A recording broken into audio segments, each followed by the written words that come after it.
this is the outline what I will talking about. So we have some points like collecting data. We need data to build the model. Then I will talk briefly about building the model. There is a magic name H2Other. I will touch it later. And then, of course, I will talk about serving the model and then checking the candidate. So collecting data. So first things first, right? Before we do anything, of course, we have to have data. And data is somewhere in our system, right? We have to grab the data and provide to model, to data scientists to create, to teach the model, right? And this is extremely important which data you provide, so which data you grab from the system, because how you teach the model, this will be how it will work, how will this whole prediction work, right? So first we have to create some events, right? And events are immutable facts in our system or subsystems. If we have service architecture, of course, there is not one service. We have many services, and then we produce a lot of events, right? And those events usually contains data, and contains data about current state and about some background sometimes, right? And to give you some example of event, it could be, as in our domain, for example, creating an ad or updating an ad, right? It's immutable fact. It happens many times, so we register many such events. And yes, and then, of course, we have to store those events somewhere and then process. And which possibilities do we have normally, right? So we have, of course, we can create something like REST API, so it's like a gateway for the events, where when events are sent, then we just get the request, and then we post those events somewhere, because what's here really important, we should not block, right? Block is really bad, so because if you create an event in some system or subsystem, then the last thing what the system expects from you is when you send that event, which is necessary for something else, which is not connected with business logic, is simply to block, right? And then the second important part here is you should process really fast, right? Normally, therefore, we use, for example, Kafka. In our case, it works really fine, because then if we get, for example, a request, then Kafka is really fast. It can really fast store the events, and then we can go further. Then you may ask a question for yourself: why we should this REST API there, right? We can write directly to Kafka, right? That's the obvious one. And it depends, right? As usual, everything, it depends. There are some advantages and disadvantages of both approach, right? With REST API, the huge advantage is that every programming language can send HTTP requests, right? It's easy. You don't have to import any crazy stuff. You just create a request, and then, bam, it happens. With Kafka, it's not the case, right? You have to already import some Kafka-specific stuff to create event, and this is sometimes problematic. When it's so problematic, normally, if you think about the events and subsystems, you have many services, microservices. You have plenty of them, right? So this is not one place. You have many places, many services, and those many services have dependency to your Kafka library.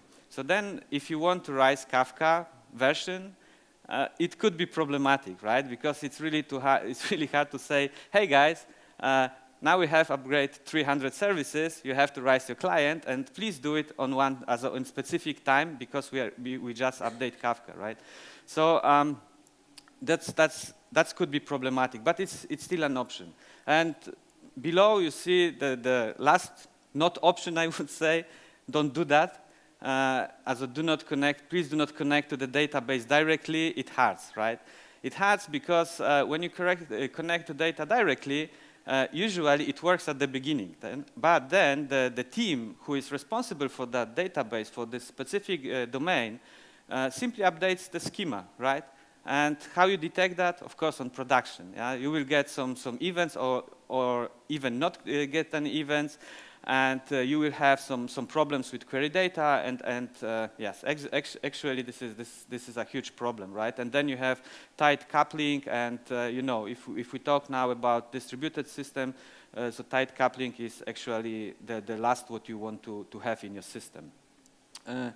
And here is an example what we have currently in our system. So we have gateway as it's REST API, and then in this gateway we just check the events by the type, and then branch the event to specific Kafka topics, right? Then you could put actually validator or enricher afterwards, and this afterwards is really important because, as I said, if you put that one into event gateway, it will take time, right? If you get an event and then you have to validate this event, this will take time, right? Normally we send JSONs, so parsing a JSON, so first deserializing JSON and do anything with that, it takes time. And of course, if you think about enricher, because sometimes you have to enrich your events, it could be even more expensive, right? So actually, what we do, we put the events into Kafka topic, and then we have additional step, which is validator and enricher. It was fully in asynchronous modus, and this validator or enricher or both simply do the stuff and then create a next event to next Kafka topic. And here you may notice that we have two types of Kafka topic. It's like a success and failure one, right? Because in case of validator, maybe you can detect that some subsystems or services start to produce corrupted messages. That's possible, right? You may detect, okay, we updated something, we have change in the system, we have change in the event, and then at once those events are not valid anymore, right? So this is pretty nice to have this feedback loop, and then have something like failure topic, right? You can consume it, you can monitor it. There are plenty strategies how you can deal with that kind of problem. When you have events, right? You should put some kind of context inside. And what the context is, it could be, for example, user ID, browser fingerprint, or anything what can help you to group events, right? Why it's possible? Why it's important? Because, you know, if you will create any model afterwards, sometimes you want to have intermediate step and then connect some parts, some kind of events to create a bigger picture of this what happens in the system, right? In the distributed system, we have many steps. We produce many events, and sometimes you don't want to deal with one particular kind of event, but you want to group them and then deal with those, right? And here also a small hint: if you create context information, then put it somewhere in a separate place, right? In separate file. I will show you example of JSON schema later on. And important is that you share this information between events, because if you start to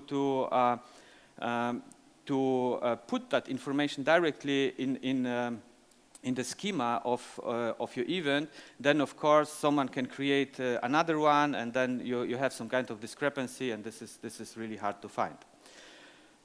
Okay, so we have context, we have event, then bam, we have schema, right?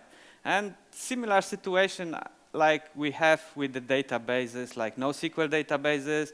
Everybody says, yeah, this is something what does not have schema. Nice, I mean, but in real world, we need schema. Schema is like a guard, right? It's protecting you from many problems which will occur when you will not have the schema, right? And that's normal.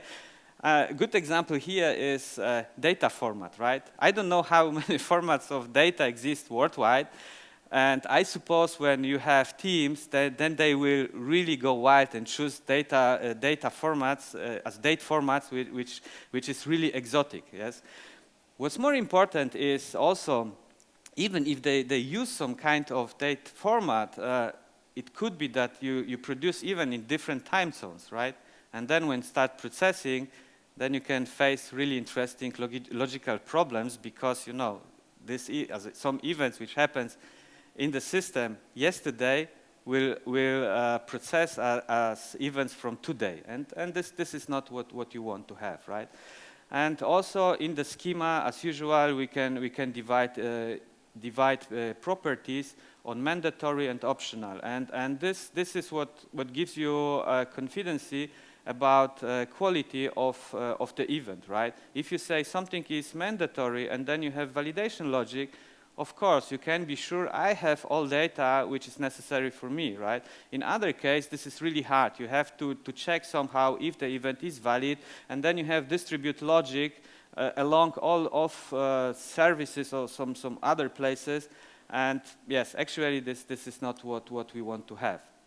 And here you can see example of the schema with some context. So we have two types of context. One is something like, yes, a general info. So this is like metadata for the event. And then we have more context-dependent information about head. So you can put anything there, right? This is not limited to one something. It's you can put as many contexts as you need. And that's open stuff. And here, as I say, this is a JSON schema example. Important point to notice, I don't know, where's the pointer? When you look, for example, in the properties, you have something like a ref. And it's for example, in this example, head is not in the file itself, it's externalized, and then we share that information with many other events, right? Okay, and last step, of course, external data providers. What we found, especially by building prediction pipelines, it's nice what you have in your system, right? But it's also nice sometimes to enrich your event for external data. So for something what you actually do not have, but will be nice for the model to be there, to have, right? And in our case, in vehicle domain, we have something like VIN number, for example. This is vehicle identification number. And with this number, we can go to external third-party provider and then fetch a lot of information which we actually probably do not have in the system. What more, our clients, not all of them, are proficient with vehicle domain, right? Sometimes they have cars with equipment they do not know, but this equipment has huge influence on the price of the car, right? So with, for example, with this kind of step, we can enrich model and then we can help a user to get a better price for the car because we can say, okay, user do not know, but if you have, as a sunroof is maybe a better example, it's easy to see, but if you have some kind of special navigation system and stuff like that, yes, we can help the user and then provide some kind of data. All right, so let's say we have data, right? Next step, building the model. And it's pretty interesting. Yesterday on closing keynote, Rebecca Parsons on her talk about where the world ends, gave an example from US when prediction model judged prisoners, and she said that's some kind of random, right? What I want to say here, it's huge responsibility to build a model. Yes, you can help your business with prediction model, but you can also hurt the business with prediction model if you really do something bad. And from our experience, it's something like it's not for software developers, right? Also, if you want to deal with that, just hire data scientists. And they really know what they do. It's like, software engineers deal with the systems, and we know how to scale, we know how to build services, we know which frameworks are good, how to monitor, and so on and so on. And data scientists are really proficient in as in building and training prediction models. They have experience. They you know, deep the knowledge, and then they really know what they do. But nevertheless, I will show you some steps they follow, just to know what they actually do. So first thing is, surprise, surprise, they have to filter data, right? We produce a lot of events, and with a lot of data, and they have a lot of noise, right? So that's that's the opposite. And what they do, they simply really fast try to find which data is significant, right? If you have 150 properties of the car, or 250 even in our case, 20 is really important, right? But the rest is just, you know, have no influence, or no huge influence on the price. It also varies from the make and model and generation and stuff like that. But nevertheless, they try to find out what is important, what is less important, right? And then they do some kind of pre-processing. Yes, they take the data, they transform sometimes, for example, mileage. When you look at mileage, it has a huge influence when it's small, right?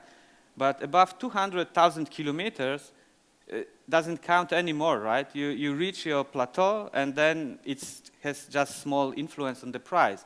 So with pre-processing, they apply some kind of functions just to process such kind of data in a way they want to, right? The next step is feature engineering. Sometimes when you look at the data, you may find some connections, right? And the connections are extremely valuable. I mean, for example, that if you buy a car and then you buy some kind of package, then you will get sunroof, like LED lamps and stuff like that, right? So in theory, what is possible, you can just say, hey, if you have these 3 features, right? Then we can reduce those 3 features to one, which is yes or no, right? And then your whole model will be much, much easier, because you have to deal with Boolean information, not with you know, some kind of list and check and in connection to this and that. So that simplifies a lot of things, right? And then, yeah, well, no problem. I think I talked to our data scientists, and they say, okay, you can write a book about this subject, how to sample the data. And of course, when you go to internet, Google says you 80-20, 70-30. Yes, I think it's a good point to start, but they fight with that really. So it's really depending what you do, which domain do you have, how many data do you have, and what you want to achieve, right? Because here it's just a one word. But at the end, it's about overfitting or underfitting, and both are not really what you want to have, right? So yeah, that's very, very important part of this pipeline.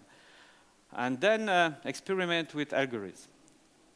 And yes, when you look on the algorithms which we can use for prediction models, there are plenty, right? We have random forests, we have thousands of other algorithms. And there is nothing what fit everything, right? Which is like a silver bullet. We can say, yes, okay, we take one, and it will work for us, right? Unfortunately not. So we have many algorithms, and those many algorithms fits many different requirements, right? And even data scientists do not take one algorithm, and they know already, they look on the data, say, yeah, that's working fantastic, and I will take that one. What they do, they sometimes try 2 or 3, which they believe can work, and then do some experiments. And doing some experiments, it's like a mantra. Check, tune, and repeat. Check, tune, and repeat, right? And from this point, we can jump directly to the collecting data, because very often they come back to you and say, hey, you know, we train our model, and we find some kind of interesting points about that. And you know, we need different events, right? And we need events with more data on this particular subject, right? And yeah, so I mean, here you have to be also prepared as a software engineer or data engineer that you have to provide that data. That's very important, and this really changed. As we noticed that during iteration, they jump sometimes from one side to another, and then in time they found, okay, this branch could be really interesting, so we have to provide them data which is specific for something, and then after some time they found, okay, no, this was like not the best solution, then we need something else, right? So this is like a continuous play. Okay, so by the way, I will post the slides afterwards, so you don't have to make photos. Also, if you want, you're welcome, but I will post the slides. Okay, and now the magic H2O, yes? And I don't know if you are familiar of the mythos Tower of Babel, like the people spoke one language and they want to build a tower which hits the heaven, and the God sends them different languages and the project collapsed, right? And yes, that's our world, right? Normally at Mobile, we are heavily using JVM languages like Java, Scala, Clojure, something like that. And data scientists, I don't know why, they start using Python and R, right? And yes, they like them, yes. And of course, the languages as Python and R are really supportive for data scientists. You can program and train the model really fast, so they can iterate extremely fast, right? In Java, you have a lot of boilerplate code, and this is not actually what they want to do. They want really fast do something, and Python and R are really good languages for that, yes. But then, when the model is created and then, you know, everybody's happy, which possibilities do we have, right? And of course, one possibility is just take the Python and translate it to Java. By the way, who has experience with stuff like that? Okay, do you want to repeat? Also, yes, it's really painful, right? It's extremely painful, and normally, except that it's painful, it's also error-prone, right? If you translate one language to another, it's not that you know, you will do always perfect matching, right? You can make mistakes, and mistakes are simply there. And it's also hard to check, because even if you want to say, hey, okay, I will write a unit test for that, that's easy, right?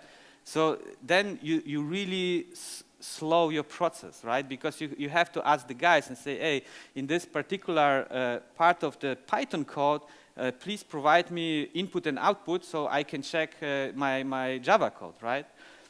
And then, of course, when you think about iteration, 2 weeks later, they come to you and say, you know, we changed it a little bit, right? And then, I don't know, you look a little bit strange on them, and after third time, I suppose you are not friends anymore, right? Because it's simply painful process, right? So, and here is where the H2O comes to play. It's a framework we use, and it connects actually both worlds. Data scientists can use Python and R to train the model, and can do all crazy stuff they like to do. But at the end, they can export everything to Java, which is extremely nice for us, right? We get just a package, and that's all, right? It's very comfortable.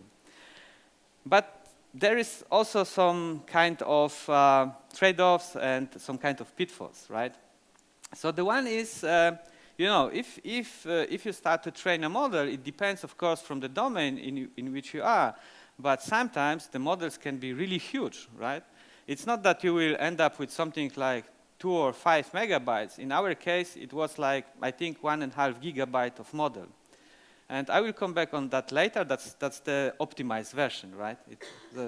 Just talk in next slides about that.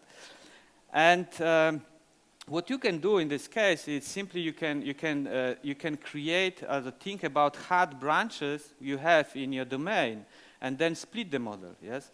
Example from our domain is we can take, for example, we can take a make and then say, okay, make like BMW or Renault or anything else is hard branch, and we create a model which is special for that one. And it makes really a lot of sense because it's also depending from your location, right? As an example of that is in Germany, when you think about German manufacturers, then of course in Germany cars like BMW or Volkswagen are really have really good value, even in time, right? So if you predict a value of the car, of course this has totally different model than providing a value for something exotic, right? Because the value of exotic cars drops down really fast. So that you have really two different situations. But in the country where the exotic car is produced, maybe it's total opposite situation, right? Also in US, BMW is not such fancy car, it's just a car, right? They favor, I don't know, Ford Mustang probably, which is not the case in Germany, right? So then you should provide different models for different parts of your system. Then exporting a model. Export this model as a module. In H2O you have actually, I think, 3 possibilities to export a model. And the one is Pojo, it's a plain old Java object. You don't want to do that. And why? Simply because it's huge, right? If you export Pojo, the model is 20 to 25 times bigger than the module one. When we talk about 1.5 gigabyte, you can imagine how big the model is, right? I don't know if you can load this in memory. Probably yes, but you will need a really huge computer behind, right? Huge service. And then additionally, the models, so the modules are 2 to 3 times faster in the hot phase. What I mean hot phase, when the model already works a bit, yes, because it trains themselves, and then there is a difference for hot and cold, and 2 to 3 times makes difference, right? It's not a small number, but what is even more important in a cold phase, it's 10 to 40 times difference, right? So if you start just, created prediction service, and then the speed is 40 times slower, I think it's not what do you expect, actually. And I was already on a talk when guys from another company says they create something like a warm-up phase, right? But warm-up phase, first, is complicated, and second, it takes time, right? You cannot, you just deploy the service, you have to create some extra steps, just say, hey, the service which is still in the warm-up phase is not served to the public. It's bad thing. So, go to the serving model. We have our model, we can go, and yes, we have events, we train them, we did this long trip, and now we are happy to serve, right? So the first hint here is simply load models on start, right? When we export the model, we can export this as a third-party library and include it, for example, in our artifact. But having this like 1.5 gigabyte big, right, and including this every time when you create a Docker, I think this is not what makes your operations happy, right? At some point they will come say, hey, you consume all our space, right? And additionally, this is like, like putting something which not belongs to the service per se inside of the service, right? If we have service, it's like something which makes everything possible. So you don't actually need that model inside. And additionally, if we want to deploy or modify the service, every time we produce that artifact, which is huge, every time when data scientists change something, we will produce an artifact which is huge, right? It's not the way you want to do. The other option with Pojo, we excluded that, but anyway, you can include the sources. I don't know what for. It's generated code. If there are some crazy people like to change generated code, have a fun. Normally, you shouldn't touch it, right? Yeah, so probably you will do something wrong. So with modules, we simply create models and then put it in some kind of storage, normally cloud storage, and then when the service starts, we load the model, and then then we proceed. Another part is anti-corruption layer. And yesterday, some guys said, corruption sounds bad, right? I like it very much. it protects you from many, many problems. Because, for example, when you train a model, and then from any reason the input change, you can still provide anti-corruption layer, so you can transform the input as a new input to the input which model expects, and this will still work. In other case, in the worst case, you will create something, the model say, hey, I have prediction like this for you, and this prediction is not actually the good one because it skips half of the properties, right? So with anti-corruption layer, what we did is that this part is not also placed in our service, but we developed some kind of DSL, and data scientists create some kind like a description how they want to transform the data, and then in our anti-corruption layer, we read that part of information, that kind of information, and then we prepare transformers on fly for them, right? So in this case, we also protect ourselves from situation that they come and say, hey, you know, for this model, you have to transform field X and Y to something like that, right? They do this description somewhere in DSL, and we know how to transform it, right? So that's what we learned. We started simple, like with direct transformation, but end up with this kind of abstraction layer because it helps us a lot. If you have a model contains also information how to transform the data. It's a part of the model, and then you just take it and do it. Additionally, if you have different versions, and then, you know, the service transformation as an anti-corruption layer is in different version as the model, it can also lead to some kind of problems. If you had at one place, of course, it's not that big deal. And what we use currently for our services, we use Scala, akka-streams, and akka-http. But to be honest, it makes no difference if you use plain Java, right? It's just a tool. And why we like it, actually, the transformers you can write in Scala. Also you have really nice support to write transformers. And then with akka-http, you have really thin layer which serves that stuff, and everything is asynchronous. So we like it, but as I said, this is actually not important, to be honest, right? And here is a picture how it looks like, also from the text to the picture, more than 1,000 words, of course. So we have H2O, we have models and our Trafo DSL somewhere in the cloud, and on load, we just fetch that information to our service. We prepare transformation, we prepare predictor, and we are ready to go. And then when the client calls our service, predictor service, then first we transform input as a raw input to input which our model expects, do the prediction, and then give response back, right? That's easy. All right, so next step. Yeah, change is only constant. I think everybody knows that.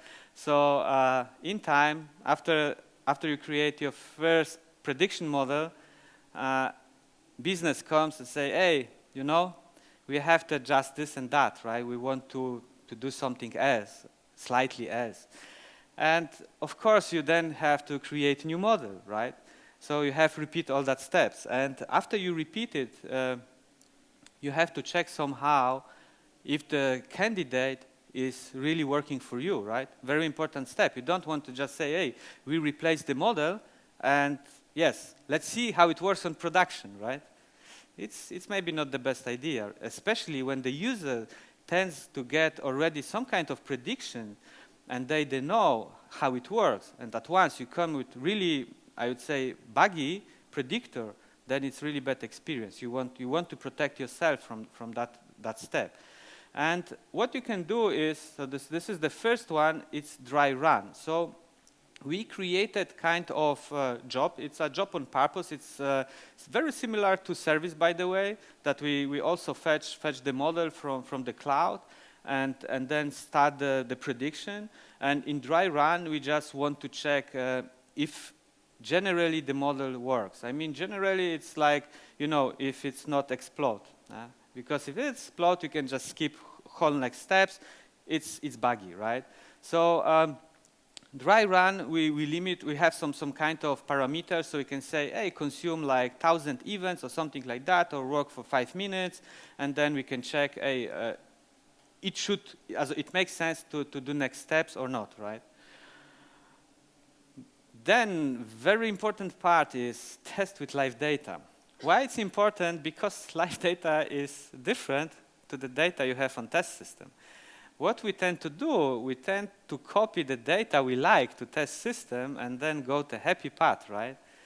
And actually, it works for the test, for unit test, but if you want to check your model, it says nothing. I mean, if you just, use same small set of data all the time, so you are really, really locked. I mean, at those kind of data, you are limited, right?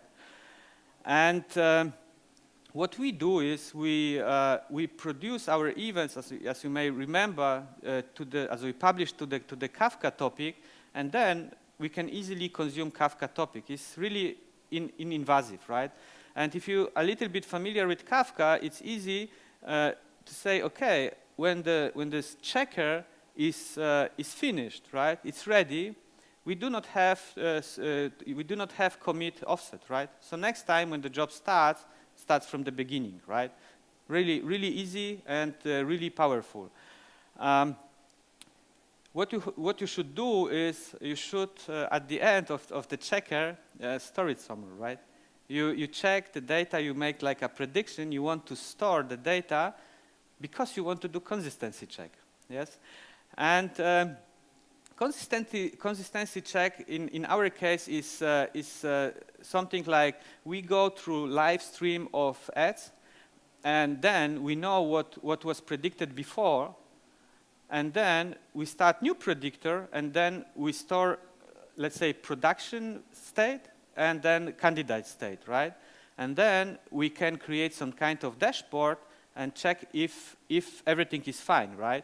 Of course, in prediction, when you check prediction model, you will have different results. But what is important that you, for example, that the distribution of the data remains, right? If you make some kind of mistake, you can end up, for example, with not processing some kind of data, right? Like you do not processing make like golf or something because I don't know, mistake.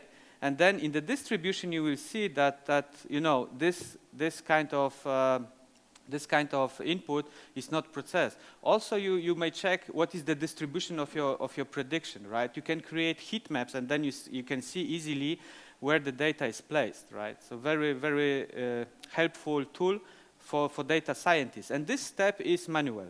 Yes, we thought about automation, but it makes no sense for us because you have to be extremely smart to see if the data if the model you create now is performing better. This is what human as a data scientist can check easily, creating nice dashboards and then see some kind of connection. But for machine processing, it's really hard. So for us, it makes no sense currently. So, and here's how the model looks currently. So I will go from the top left. Yes, it's top left on your side. And it's an example of price prediction, right? And we have at update, it could be at create, anything. Then it goes to at processor. At processor communicates with predictor and then store this information to storage and to the topic, right? And then from the topic, we have, of course, like consumers, we have indexers and stuff like that. So the business logic flows. But also, we store this data to HDFS, and then this data can be used by data scientists, as here's marked as H2O platform, to produce new models. And when new models are produced, they are right back to the H2O models in the cloud storage, right? And then on the down, we use that models in in price predictor, and we also use those models in our model checker, right? So model checker checks consumes again at topic. It's also like a consumer, and then produce information results to Elasticsearch, and then we have Kibana, which can visualize that stuff, and then we know everything about the candidate, right? What is also new from my talk here is we have something like trigger recalculate all prices, right? It's a step we learned we need, right? Because if we have a new model, sometimes it's we need to go through all ads and recalculate the price to be some kind of unified, right? It's not always the case, but sometimes if we really change the model in really hard way, we say, okay, recalculate everything, and we do in this step, then we produce all new predictions to new topic, and then add processor in async way starts to consuming. So this is not blocking. This is not something where we can say, hey, stop the world. We're just producing new predictions. Unfortunately, it's not possible if you have like online business. So we just create new values, new labels in that case, and then ad processor is able to consume that topic and eventually end up with updated model. So I have last slide. It's a conclusion, and I thought what to put there. Honestly, and I think these two informations are most important for me and hopefully also for you. The first is serving a model is just a part of the pipeline, right? From the engineering point of view, when we start that project, price prediction project, then it was like, oh, we will create a service and that's fine, right? We just serve the model, but it's just a small part. The huge work you have to do is really grabbing the events, right?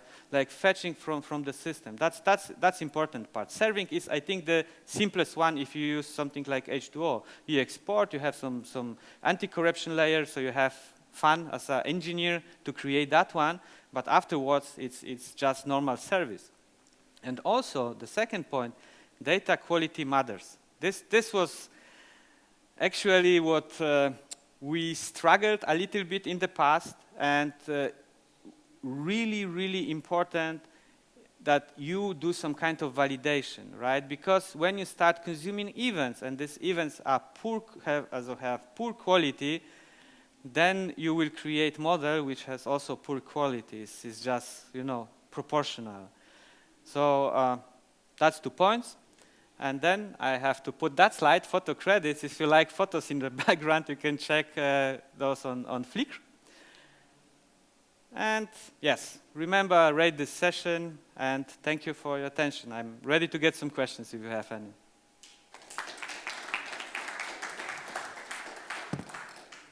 Super, thank you. And just to clarify, I was taking pictures because I was trying to tweet some of the stuff you were talking about. So, no problem. But he made a good point. All the slides from the sessions, unless the speaker does, or their company won't let us publish them, will be on the GOTO Amsterdam website.